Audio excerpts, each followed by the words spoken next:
बोलो श्री प्राणनाथ प्यारे की जय। वंदो सतगुरु चरण को, करु धन्य प्रेम प्रणाम। अशुभ हरण मंगल करण धनी देव चंद्र जी नाम। श्री प्राणनाथ निज मूलपति श्री महराज सुनाम। तेज कुंवर श्यामा जुगल को पल पल करू प्रणाम। धनी जी मारा पल पल करू प्रणाम। बोलो श्री प्राणनाथ प्यारे की जय।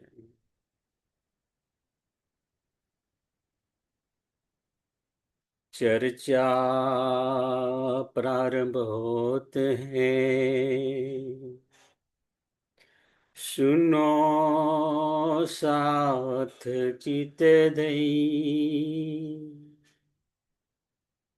भजो राज श्यामा श्री प्राणनाथ। सखी जीवनी हमारो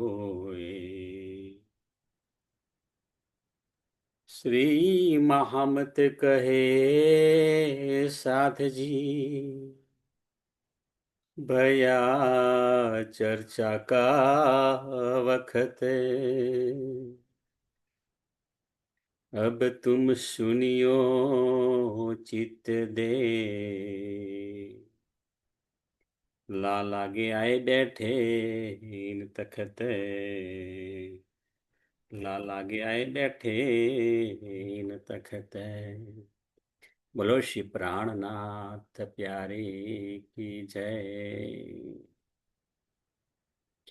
પૂર્ણ બ્રહ્મ સચિદાનંદ સ્વરૂપ ધામ તણીસ્ય અક્ષરાતીત પરમાત્માની અસીમ કૃપાથી સદગુરુ મહારાજના અપાર આશીર્વાદથી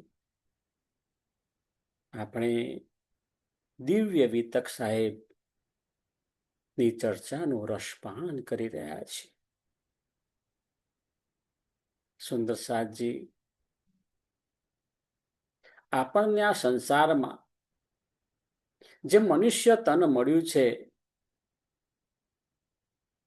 એમાં રહેલું ચેતન તત્વ અનેક જન્મોનો અનુભવ પ્રાપ્ત કરીને અત્યારે મનુષ્ય દેહ પ્રાપ્ત કરેલ છે. અને એમાં કોઈ સૌભાગ્ય ચેતન તત્વ, સૌભાગ્ય જીવ ના દિલની અંદર પરમધામની આત્મા વિરાજમાન થઈને આ માનો ખેલ જોઈ રહીએ છે. સુંદર સાધજી, પરંતુ એ જીવ તત્વ તો દરેકની અંદર છે, એટલે જીવ ભાવ તો રહેવાનો જ. પરંતુ જીવ ભાવમાંથી આપણે આત્મભાવમાં જવાનું છે.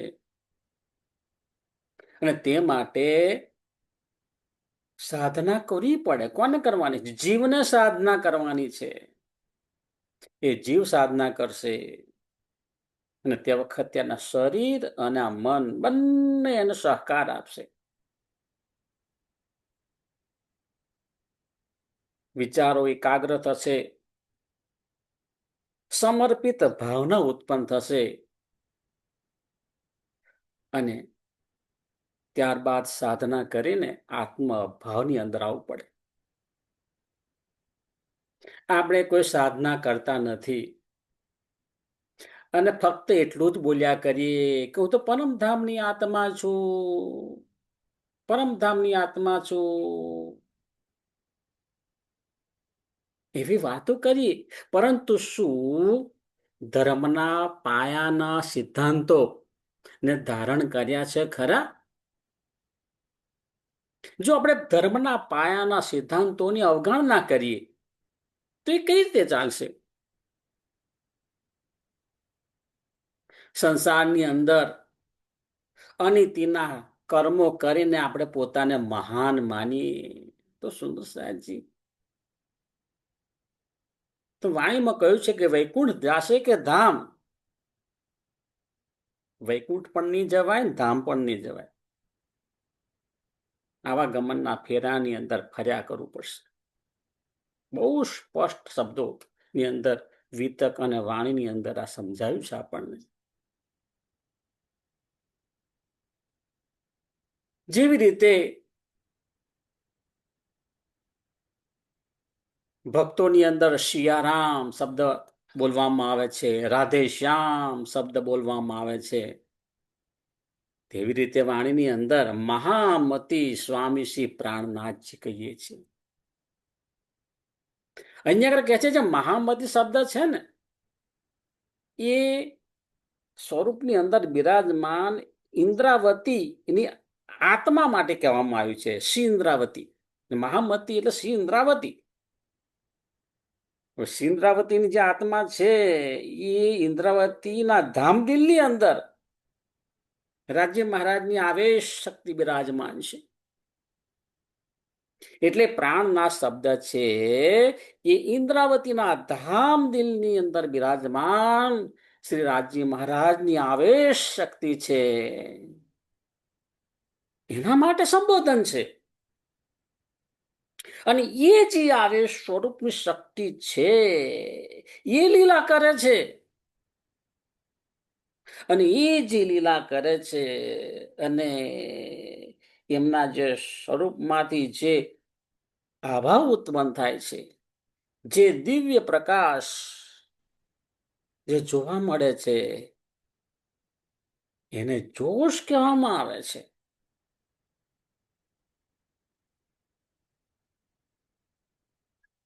મહામતી સ્વામી શ્રી પ્રાણનાથજી અંદર સંપૂર્ણ શક્તિ બિરાજમાન છે.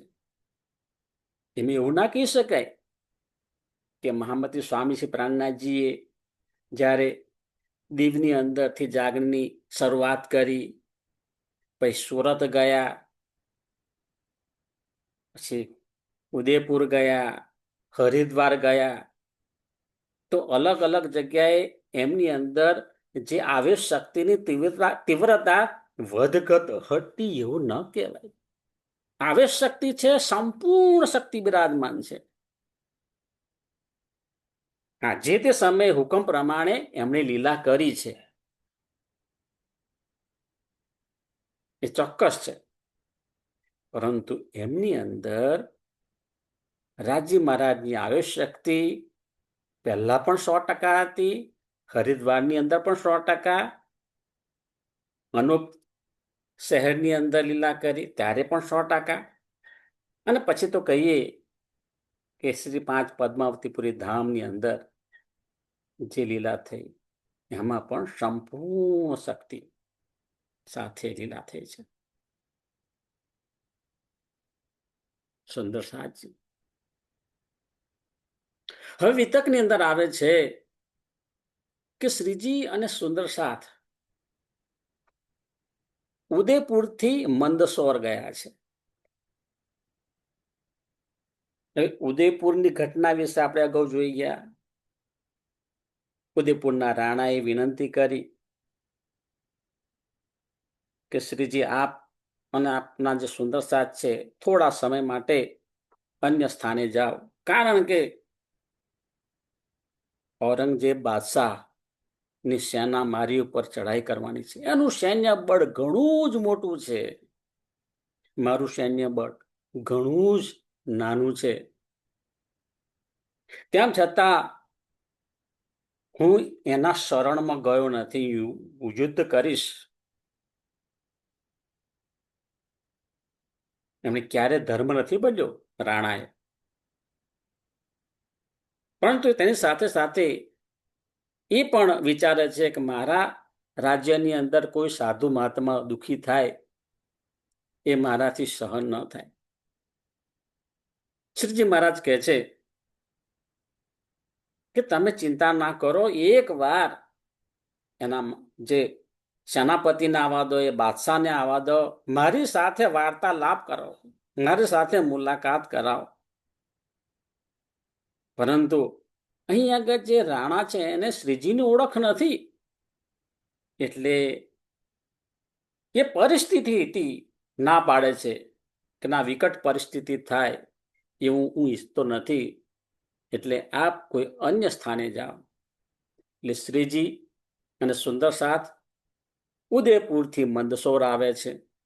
અને જેવા શ્રીજી અને સુંદર સાથ ઉદયપુરથી મંદસોર જાય છે, આ બાજુ ઔરંગઝેબના સૈનિકો ચારે બાજુથી ઉદયપુરને ઘેરી લે છે અને બહુ જ વિકટ પરિસ્થિતિ ઊભી થાય છે. હવે શું થાય છે કે ઉદયપુરથી કૃપારામ આવે છે અને શ્રીજી આગળ ઉદયપુરની પરિસ્થિતિ વિશે રડી રડીને કહે છે. ધામધણીજી, હવે ઉદયપુરનો સુંદર સાથ બાદશાહના સૈનિકોથી બચવા માટે જ્યાં જ્યાં જગા મળે ત્યાં સંતાઈ ગયા છે. પહાડોની અંદર પણ જગા મળે ત્યાં સંતાઈ ગયા છે. બધા સુંદર સાથ દુખી દુખી થઈ ગયા છે. સુંદર સાથજી આ સાંભળીને શ્રીજીના દિલની અંદર કેવી કેવી વેદના થઈ છે કે મારા સાથને તકલીફ પડી.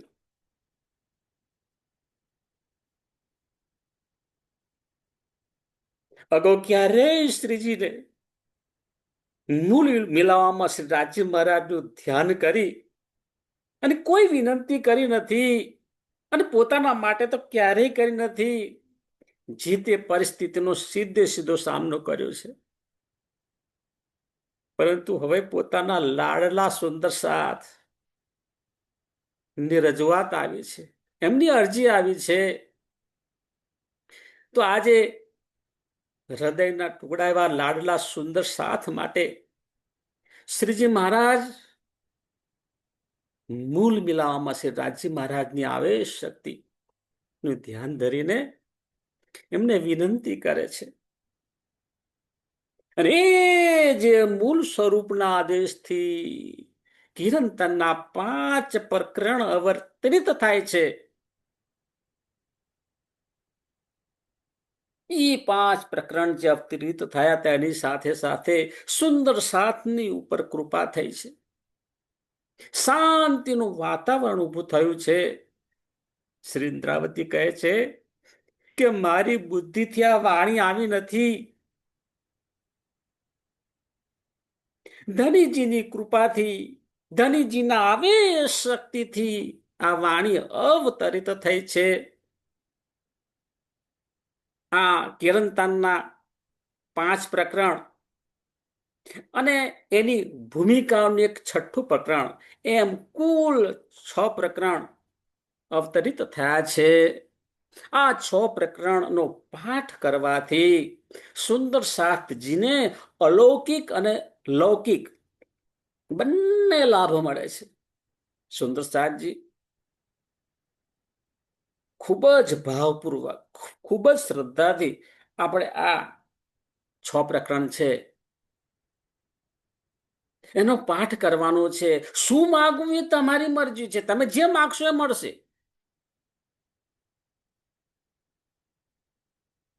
પસંદગી તમારી છે.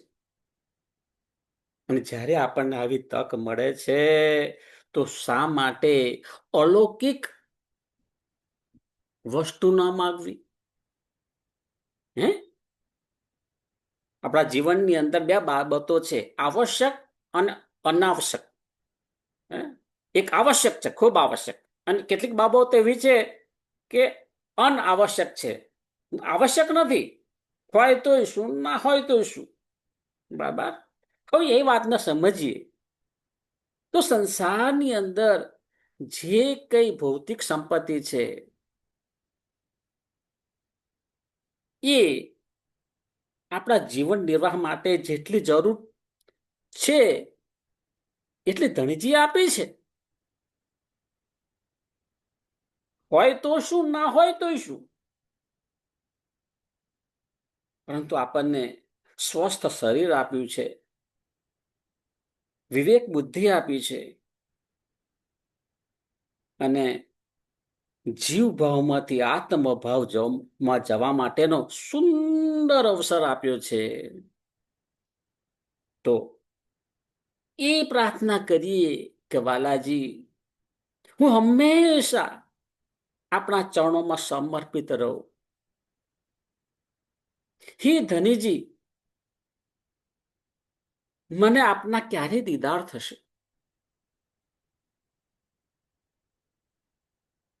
હે ધનીજી, હું મારું જીવન આત્મકેન્દ્રી ભાવથી નિર્વાહ કરું એવી મને શક્તિ આપો. જો શું માગવું એ આપણા હાથની વાત છે. જીવનની અંદર ક્યારેક આપણે ઘણી બધી સમસ્યાઓથી ઘેરાઈ જઈએ ત્યારે, પરંતુ ત્યારે પણ ગમે તેટલી સમસ્યા હોય, ગમે તેટલું દુઃખ હોય, હવે એ દુઃખ હોય કે સમસ્યા હોય એ પણ આપણી પસંદગીથી જ આપણને મળ્યું છે. અને આમાંથી બહાર નીકળવા માટે પણ આપણે જ પસંદગી કરવાની છે. કેટલું સહેલું છે. પસંદગી કરો કે આ બધી સમસ્યામાંથી મારે બહાર નીકળવું છે. મારું જીવન છે એની સુવાસ ચારે બાજુ ફેલાવી છે. બસ એવી દિલની અંદર પસંદગી કરીએ, સાચી બાબતની પસંદગી કરીએ ને, આપોઆપ બધી સમસ્યાઓનો ઉકેલ આવી જાય છે અને દુઃખના વાદળ બધા હટી જાય છે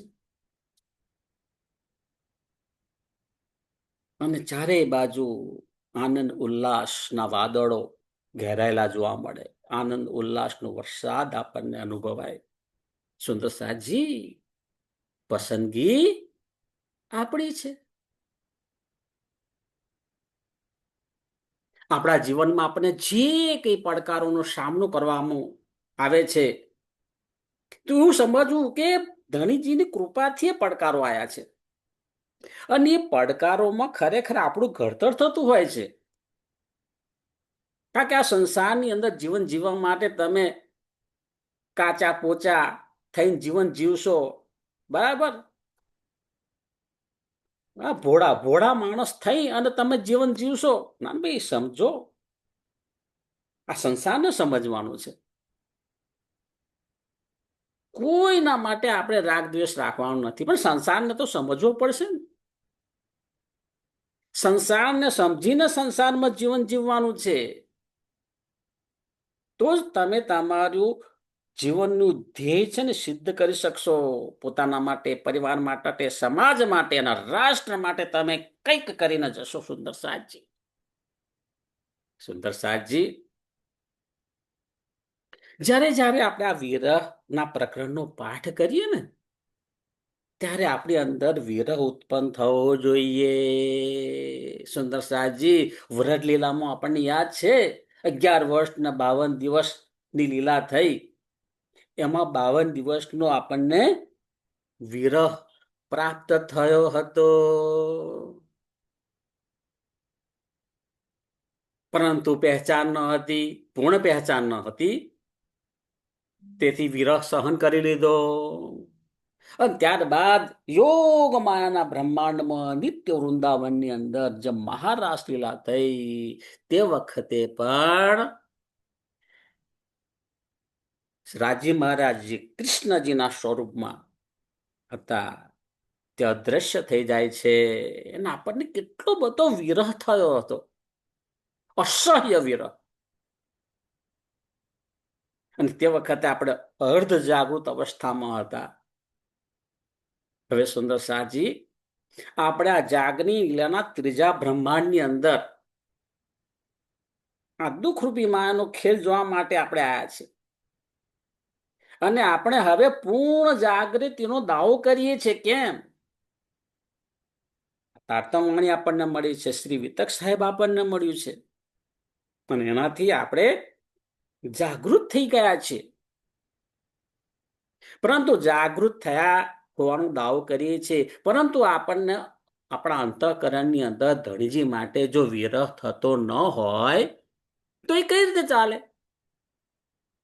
ધનીજીના વિરહના દુઃખની અંદર ધનીજીના યાદનું ખૂબ જ મધુર મધુર મધુર મીઠું મીઠું મીઠું સુખ રહેલું છે, અને એ સુખ અવર્ણનીય છે. વિરહનું સુખ જ્યારે જીવને પ્રાપ્ત થાય ને, ત્યારે જીવ ધીમે ધીમે નિર્મળ બને છે, અને ત્યાર પછી આત્મા છે એ આત્માને ધનીજીના દીદારનું સુખ મળે છે. તી બેઠે ઘર જાગે ધામ, એનો અનુભવ થાય છે. સુંદર સાજી સંસારના સુખ દુઃખથી પરે થઈને આપણને જ્યારે આપણી આંખની અંદર આંસુ આવે ને, ત્યારે સમજવું ખરેખર તારતમ વાણીની અસર થઈ છે. અને તારતમ વાણી એના માટે છે. હા, આપણે સવાર સાંજ બહુ જ ભાવથી પાઠ પૂજા કરીએ છીએ, પણ એની સાથે સાથે એ જે તારતમ વાણી છે એ વાંચવાની છે, સમજવાની છે, મનન મંથન કરવાનું છે, જીવનમાં ઉતારવાની છે, એનો આનંદ લેવાનો છે. સુંદર સાજી સાચું નિદાન થાય ને, ત્યાર પછી જ સાચી સારવાર થતી હોય છે. અને એના માટે કોઈ ડોક્ટર પાસે જઈએ તો તમારે એક્સરે લે, બ્લડ ટેસ્ટ, બરાબર, અને ત્યાર પછી એમને ખબર પડે કે ભાઈ કઈ દવા તમને આપવી, અને એ દવા લીધા પછી આપણને ધીમે ધીમે તંદુરસ્તી મળે. હવે એવું આ આધ્યાત્મિક જગતની અંદર છે. આધ્યાત્મિક જગતની અંદર પણ ક્યારેક વર્ષોના વર્ષો બીમારીમાં આપણા પૂરા થઈ જાય છે. આપણને પોતાને ખબર હોતી નથી કે મને બીમારી શું છે, અને બીમારી છે નહીં એના વિશે સભાનતા નથી, સમજવું નથી, સાંભળવું નથી, અને બેહોશીની અંદર દિવસોના દિવસો, મહિનાઓના મહિનાઓ, વર્ષોના વર્ષો નીકળી જાય છે. હા, બધી ધાર્મિક ક્રિયાવિધિ થાય છે, પરંતુ આપણે તો જ્યાં હતા ત્યાંના ત્યાં જ ઉભા રહ્યા છે. વર્ષો જાય છે. સુંદર સાજી, એ આપણને આપણી બીમારીની ખબર નથી, એટલે સમસ્યાઓ વધતી જાય છે. હવે ધનજીની કૃપાથી આત્મચિંતન કરીએ તો આપણી બીમારીનો આપણને ખ્યાલ આવે. અને ધારો કે બીમારીનો ખ્યાલ ન આવે, પરંતુ આપણે વિતક વાણીનું મનન ચિંતન કરીશું ને, તો ભલે આપણને આપણી બીમારીની ખબર નથી, જે કઈ બીમારી હશે, આપણા સૂક્ષ્મ શરીરમાં જે કઈ તકલીફ હશે, એ બધી ધીમે ધીમે ધીમે દૂર થઈ જશે. આપણે કહીએ છીએ ને, સ્થૂળ શરીર અને સૂક્ષ્મ શરીર. સ્થૂળ શરીરની અંદર જે બીમારી હોય તો જે તે ડોક્ટર પાસે આપણે જઈએ છીએ, એની દવા લઈએ છીએ, પણ એવું આપણું સૂક્ષ્મ શરીર પણ છે, અને જેની અંદર મુખ્યત્વે 124 નાના નાના નાના મોટા કેન્દ્રો આવેલા છે, અને એનો સમન્વય કરીએ ને તો મુખ્ય 7 ચક્રો આવેલા છે. એ સૂક્ષ્મ શરીરની અંદર છે, જેના માટે આપણે શબ્દ વાપરીએ છીએ કે મસ્તક ઉપર સહસ્ત્રા ચક્ર, જ્યાં આપણે ચાંદલો કરીએ છીએ ત્યાં આજ્ઞા ચક્ર, ગળાની અંદર કહીએ વિશુદ્ધિ ચક્ર, છાતી ઉપર કહીએ અનાહત ચક્ર, નાભી છે, નાભીથી 2 આંગળી ઉપર આપણે કહીએ મણિપુર ચક્ર, નાભીથી 2 આગળ નીચે આપણે કહીશું સ્વાધિષ્ઠાન ચક્ર, અને તેનાથી પણ 2 આગળ નીચે આપણે કહીએ મૂલાધાર ચક્ર. એ સૂક્ષ્મ શરીર છે. એની અંદર પણ ઘણા બધા બ્લોકેજ થઈ ગયેલા છે, ઘણી બધી નેગેટિવથી બધું અશુદ્ધ થયું છે, પણ એ બધું જ આપણું ક્લીન થઈ જાય. વિતક સાહેબનું સરસ રીતે શ્રવણ કરીએ, સમજીએ, જીવનમાં ઉતારીએ, અને જે વાણી છે એનો પણ જે સાર તત્વ છે એનો સતત મનન મંથન કરતા રહીએ તો આપણા બધા જે કેન્દ્રો છે એકદમ શુદ્ધ થઈ જાય. અને એ શુદ્ધ થઈ જાય પછી આપણા જીવનની અંદર તમે જોશો ને કંઈક નવો ઉમંગ ઉત્સાહ જોવા મળે. શરીરની તંદુરસ્તી કંઈક જુદી હોય અને ક્યારે આપણે નેગેટિવ વિચાર ન આવે. આ કોઈ તમારા માટે કોઈ અહિત કરતું હોય તમે બે હાથ જોઈને પ્રણામ કરશો, પ્રણામ. કારણ કે મારા તો કરતા હરતા કોણ છે? રાજી મહારાજ છે. રાજી મહારાજ મને જે રીતે રાખે એ રીતે મને રહેવાનું છે. રાજી મહારાજ ઉપર પૂરો વિશ્વાસ છે. એટલે મને પણ મારા જીવનની અંદર બધા સારા સારા વ્યક્તિઓ મળશે. સુંદર સાહેબજી, આ આપણને ધન મળ્યું છે. તો અહીંયા આગળ કે છે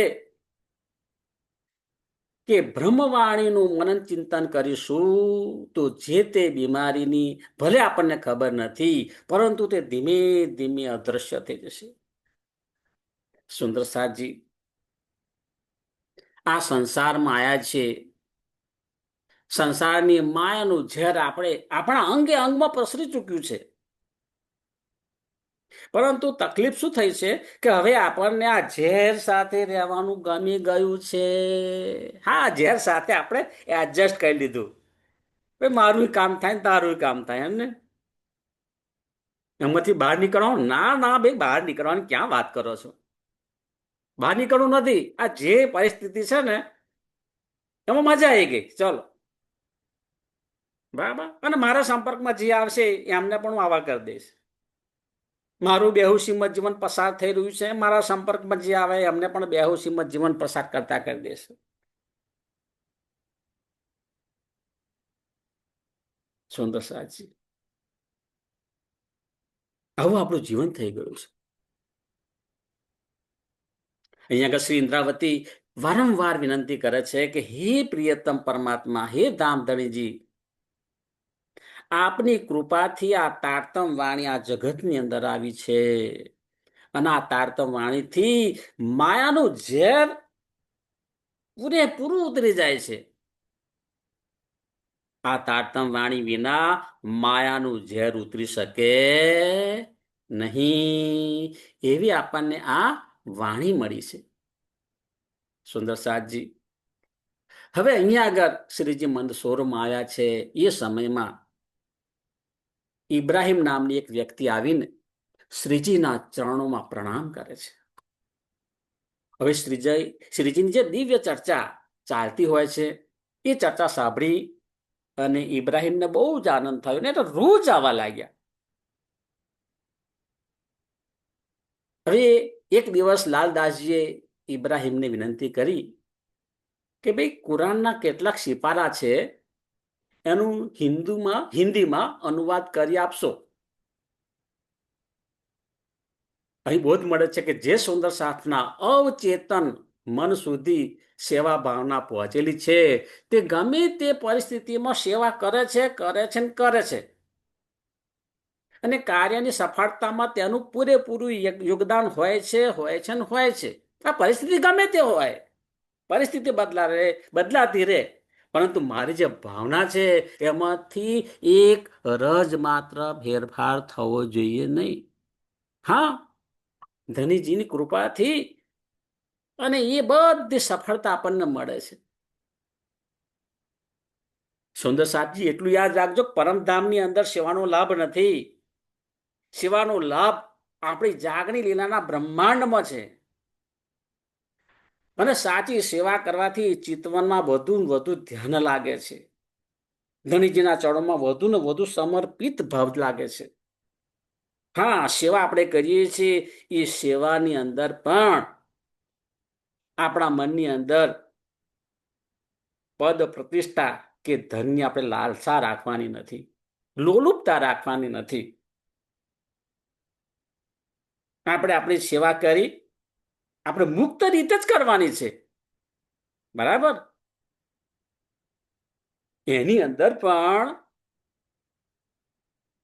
અહીંયા આગળ આપ શીખવા મળે છે કે સેવાની અંદર પણ તમે સ્વતંત્ર છો.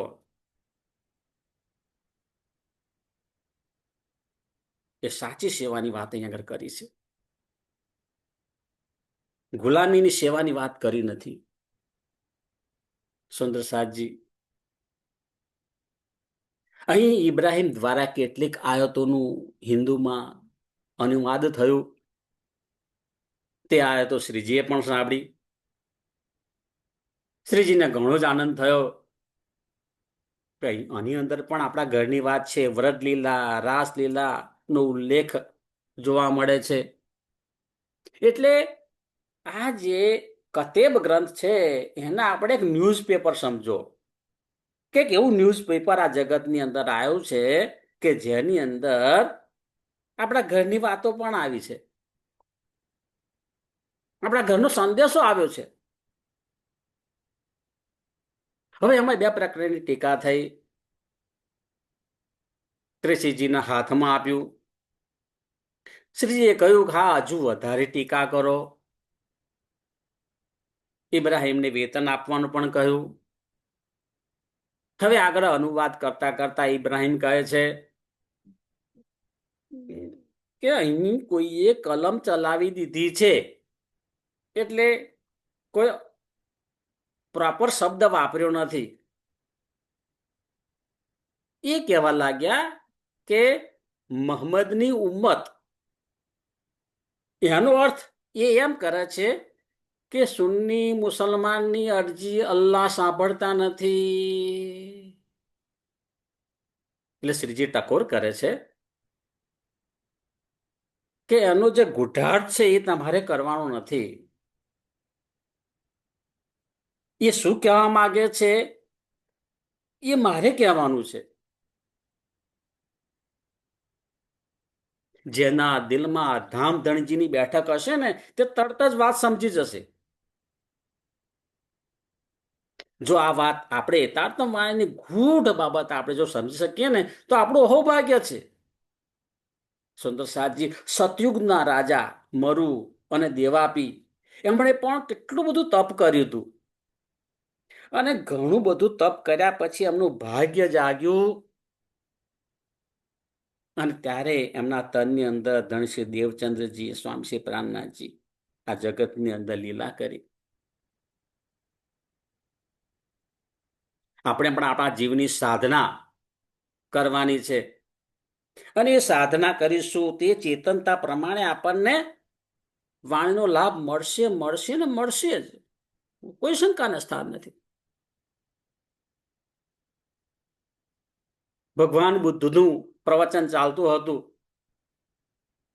અને પ્રવચનમાં તેમણે કહ્યું, જાગો જાગો જાગો, સમય ચાલ્યો જાય છે, જાગી જાઓ જાગી જાઓ જાગી જાઓ. હવે એના પ્રવચન સાંભળનારા ઘણા બધા લોકો હતા. હવે જેવી કક્ષાના લોકો એવું એનો અર્થ કરે. હવે આ સાંભળીને એક નર્તકીને વિચાર આવ્યો કે હા, હું તો અહીંયા આગળ સત્સંગ સાંભળવા બેઠી છું, પરંતુ મારે રાજાને ત્યાં જવાનું યાદ આવ્યું કે ભાઈ રાજાને ત્યાં જવાનો સમય થયો છે. એ નૃત્યાંગના હતી. રાજાને ત્યાં જઈ અને એને નર્તકી તરીકેનું કામ કરવાનું હતું. એ યાદ આવ્યું, કારણ કે એના મનની અંદર એ જ વિચારો હતા. હવે એમાં કોઈ ડાકુ પણ સત્સંગ સાંભળવા માટે આવ્યો હતો. હવે આ જાગો જાગો, સમય ચાલ્યો જાય છે એ સાંભળીને ડાકુને એમ થયું, ઓલા હું અહીં બેઠો છું, મારે તો આજે આ જગ્યાએ લૂંટવા જવાનું છે, અને ઓલરેડી મોડું થઈ ગયું છે. મારે રાહ જોતા હશે મારા સાથીદારો. એને લૂંટવાનું યાદ આવ્યું, ઉભો થઈને લૂંટવા માટે હેડ્યો ગયો. અને ત્યાં એક ખૂણામાં બેઠેલા એક વૃદ્ધ માણસ, એને શું અર્થ કર્યો? જાગો જાગો જાગો, સમય ચાલ્યો જાય છે. તેને એનો અર્થ એવો કર્યો કે આ સંસારની મોહ માયામાંથી જાગો, બેહોશીમાં જીવન પસાર કરવાનું નથી, એવું કે છે. હા, સંસારની મોહ માયામાંથી જાગી જાઓ, અને જે પરમ તત્વ છે એને પામી લો, પામી લો, પામી લો, કારણ કે આ દેહનો ભરોસો નથી. સુંદર સાજી અહીંયા એમ કહેવા માંગે છે કે આપણા હિન્દુ ધર્મ ગ્રંથના જે શાસ્ત્રો છે એ પણ પોકારી પોકારીને આધ્યાત્મિક ઉન્નત માર્ગે જવાની વાત કરે છે. વિતકની અંદર આપણને આધ્યાત્મિક ઉન્નતના માર્ગે જવાનું કહે છે. અને તારતમ વાણી તો ઈ બેઠે ગરજાગે ધામ એની વાત કરે છે. આપણે શું સમજવાનું આપણી હાથ એ આપણે પાત્રતા ઉપર આધાર રાખે છે. એ આપણી પસંદગી છે કે કયું આ જાગો જાગો જાગો સમય ચાલ્યો જાય છે. તો આ વાણી અને વિતક આપણને આ સંસારના મોહ માયામાંથી મુક્ત કરવા માટેનો સંદેશો આપે છે. મુક્ત થાવ, સંસારમાં રહો, સંસારના કાર્યો કરો, પણ પહેલા કોઈ બંધનમાં રહેશું નહીં. બંધનમાં રહેશો ને તો પછી જે પરમ તત્વનો સ્વાદ છે એ સ્વાદ મળશે નહીં. અને બસ ગૂંચવાયા કરશો અને સમય તમારો અમૂલ્ય સમય જે છે એ તમારો જાગવાનો અમૂલ્ય સમય એ વેડફાઈ જશે. બોલો શ્રી પ્રાણનાથ પ્યારે કી જય. સદગુરુ મહારાજ કી જય. કૃષ્ણ કનૈયા લાલ કી જય. પ્રણામ સુંદર સાજ. સુંદર સાજના ચરણોમાં મારા કોટાન કોટી પ્રણામે.